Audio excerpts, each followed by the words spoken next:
Ah, oui, effectivement. Effectivement, j'ai entendu parler de cette théorie aussi. Tout est un éternel recommencement. Oui, bon, ça, c'est... On connaît l'histoire. Et notre univers U2 serait un rebondissement dans l'univers précédent, U1, qui se serait concentré comme absorbé par un trou noir. Et ça, vous nous l'avez représenté ici. Alors, est-ce que j'ai ma souris? Oui, je l'ai. Donc, U1, ça serait l'univers qu'on ne connaît pas, qui était avant le Big Bang. Hein, et donc, un trou noir qui absorbe tout d'une certaine manière. Enfin, on imagine que c'est quelque chose un peu comme le trou noir. Toute la matière se concentre, se concentre, se concentre, se concentre, se concentre dans un point minuscule, minuscule. C'est là qu'on a que la relativité générale avec les théories des grandes masses et compagnie. Et on se retrouve à la mécanique quantique de l'infiniment petit avec énormément d'énergie, des électrons qui sont partout où ils veulent, alors que dans la théorie de la relativité générale, ils ont une place bien définie, etc. C'est le bordel là-dedans. Et dans un truc minuscule, un maximum d'énergie, badaboum, Big Bang. Et là, notre univers se met à expansion. Et bien sûr, d'une petite cellule, d'un petit composant, d'un petit élément, un H, on va faire, mais bon, il faut quelques milliards d'années quand même, hein, toute la galaxie, tout l'univers, toutes les planètes et tout ça, dont le Soleil, et bientôt la Terre avec sa lune, et bientôt l'humanité qui va venir se poser sur la planète. Extraordinaire, non? Et oui, oui, ben, tout ça c'est vrai. Et puis ça, qu'est-ce que vous nous avez mis là? Que le temps, lui, il s'était mis peut-être à ralentir dans l'univers 1, ça vous en êtes pas sûr. Et après, par contre, il s'est mis à accélérer, et ça, vous allez être sûr. Donc, vous allez nous l'expliquer, je suppose. En théorie, rien ne serait passé de l'univers U1 vers l'univers U2. Rien ne serait passé de ce qui existait là vers ce qui existe là. Ça, c'est la théorie scientifique qui existe aujourd'hui. J'en ai entendu parler aussi. Et par contre, on ne sait pas trop d'où il est sorti le petit H, quoi. Hein. En tout cas, il est sorti, lui. Hein. Et donc, mais nous en doutons et nous n'avons pu le vérifier. Et forcément, vous en doutez parce que vous avez pu arriver que là, parce que la DeLorean n'a pas réussi à passer de ce côté. Et là, vous ne savez pas ce qui se passe dans l'UE. Et ça, c'est pas mal. Bon, eh ben oui, ben c'est rigolo, votre périple. J'adore. Allez, continuons. Qu'est-ce qu'ils nous disent, BX? U2 accélère son expansion. Il y a un trou noir géant dans notre galaxie. C'est exact. J'en ai entendu parler aussi. Je crois que, je ne sais plus comment il l'appelle, je crois qu'il est à proximité de la constellation du Sagittaire et peut-être qu'il s'appelle Sagittaire quelque chose. Un truc comme ça, oui. Oui, oui, c'est vrai, il y a un trou noir géant, oui, eh ben oui, ça arrive, hein, ça arrive à tout le monde hein, d'avoir des trous noirs. J'en ai bien sur le nez. Allez, qu'est-ce que c'est? Et toi, qu'est-ce que tu dis? C'est quand qu'on passe à U3? Alors ça, c'est une bonne question. Mais comment veux-tu que quelqu'un te réponde? Même les autres zygomars, ils ne vont pas pouvoir t'expliquer comment, à quel moment on va passer à U3, si un jour il y a U3, parce qu'on ne sait même pas s'il y a eu U1. Alors franchement, on est pas mal dans U2. Pourquoi tu veux changer, quoi? Allez, bon, passons. Allez, accélérons, voyons la suite. L'histoire du temps. Ouais. Depuis le Big Bang, le temps s'écoule comme dans un sablier. L'écoulement est constant, mais la sensation d'accélération est due au volume du cône, différent pour chaque période. Bon, expliquez-moi un petit peu mieux là. Le dernier grain sera celui qui déterminera le moment T où le sablier devrait se retourner, mais nous ignorons quels phénomènes l'accompagneront puisque cela ne s'est jamais produit depuis la naissance de notre univers, donc vous n'avez pas pu voir ce phénomène-là dans votre voyage. T est un risque dont il faut se méfier et nous le pensons imminent. Ah ben, dis donc. Qu'est-ce que ça veut dire tout ça? Bon, alors, ils nous mettent que ça ressemble à un sablier. Donc là, ils nous ont mis un sablier en 3D pour nous expliquer. OK, donc on voit le sablier qui est là, avec des volumes et des cônes. D'accord, donc en fait, c'est des cônes. Il y a un cône ici et un cône là. C'est comme ça que vous le voyez, votre sablier. Bon, il est comme ça, le sablier du temps, il est comme ça. Et il dit qu'au commencement, le sablier il était plein de ce côté, comme un sablier normal. Et que, par le pointer, il y a un petit grain qui tombe. Et c'est ça, le grain du temps. C'est un peu comme un petit grain de sable. Qu'est-ce qu'ils nous ont mis là? Ah oui, ils nous ont remis un H là. Et pourquoi pas? Oui, ça pourrait être un grain de H qui coule dans le temps. Voilà. Et donc, ça c'est au tout début. Au tout début, du tout début, du tout début. Donc, au moment du Big Bang, tout est plein dans le temps. Et là, ça commence à se vider. Et ce qu'il dit, c'est qu'il y a quelques années depuis ici, quoi, le sablier il commence à être vidé. Et donc là, notre petit icône, eh bien, il y a beaucoup moins de sable, et donc ça va beaucoup plus vite. Et ça continue par passer par T, et ça continue à remplir notre sablier.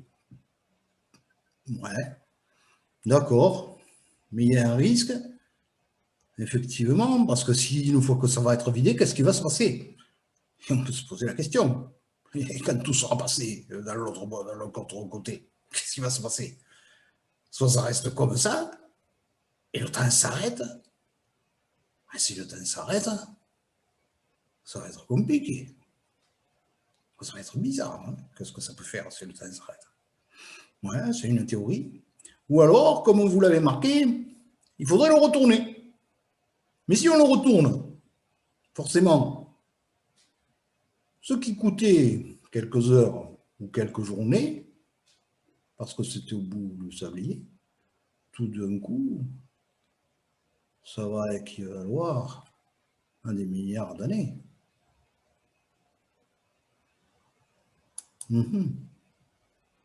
T peut aussi être une chance, car le temps se ralentirait. Ouais, ben c'est bien ce que je suis en train de te dire.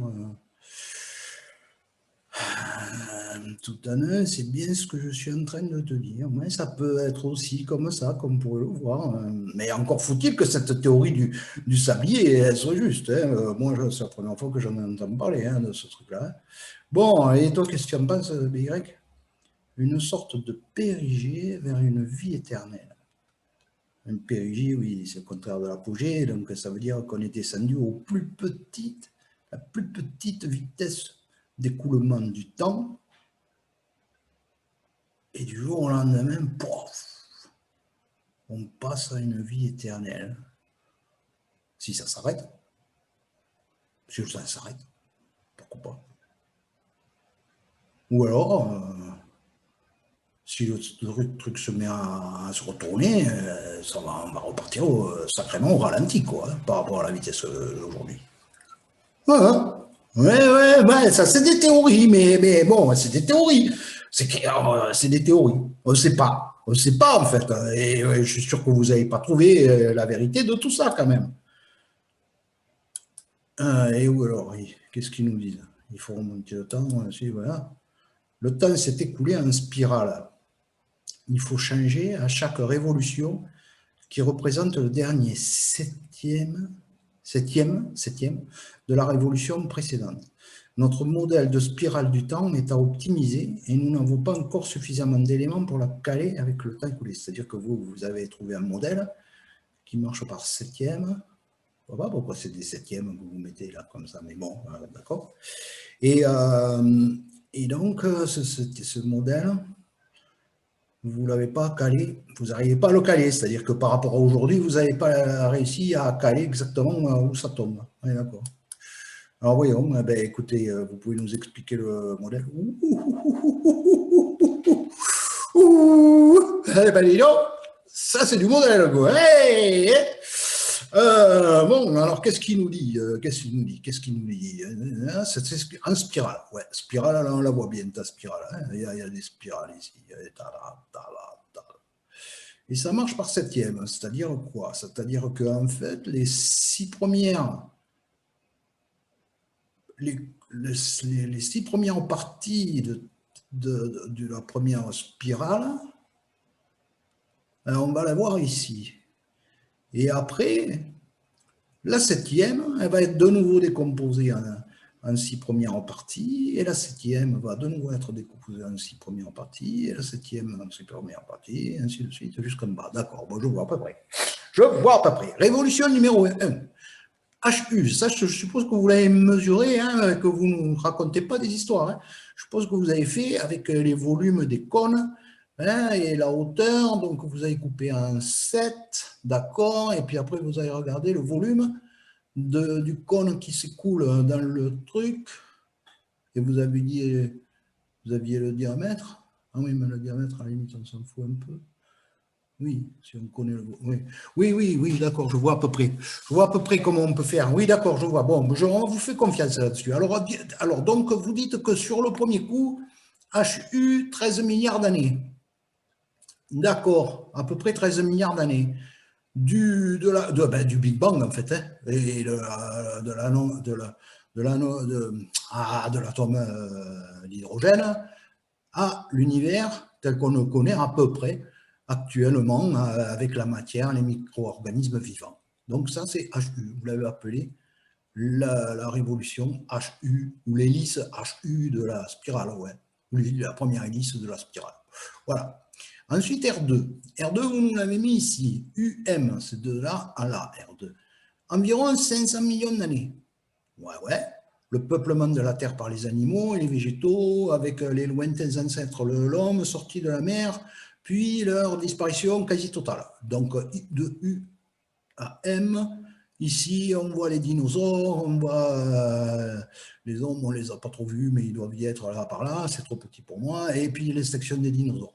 Donc, ça, c'était pendant la période UM. Après, l'autre hélice, qui est on a descendu encore, et ça nous donne à peu près 18 millions d'années. Et là, on est entre M et A. Et là, qu'est-ce qu'on... Ah oui, les hominidés, les premiers descendants des hommes qui sont apparus pendant cette période-là. Ouais, tout à fait, tout à fait. Ensuite, on est arrivé à l'hélice 4, ou la révolution 4, pardon.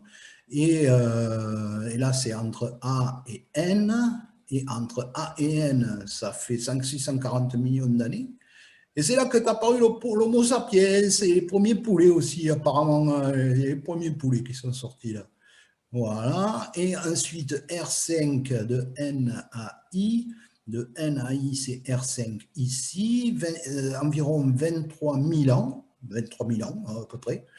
Donc, et là, on a vu l'élevage. Eh bien oui, l'élevage, là, ils ont commencé à se sédentariser, nos Homo sapienibus, là. Et du coup, ils se sont mis à faire de l'élevage et tout ça. Et c'est le début de notre ère. Et oui, il y a 2020 ans. Et oui, en quelle année on est? Et ouais, forcément, c'est à peu près 2020 ans. Jésus-Christ, je ne sais plus si c'est sa mort ou sa naissance, ben, peu importe. Donc voilà, il y a 2020 ans. R6, Révolution 6, IT, environ 820 ans.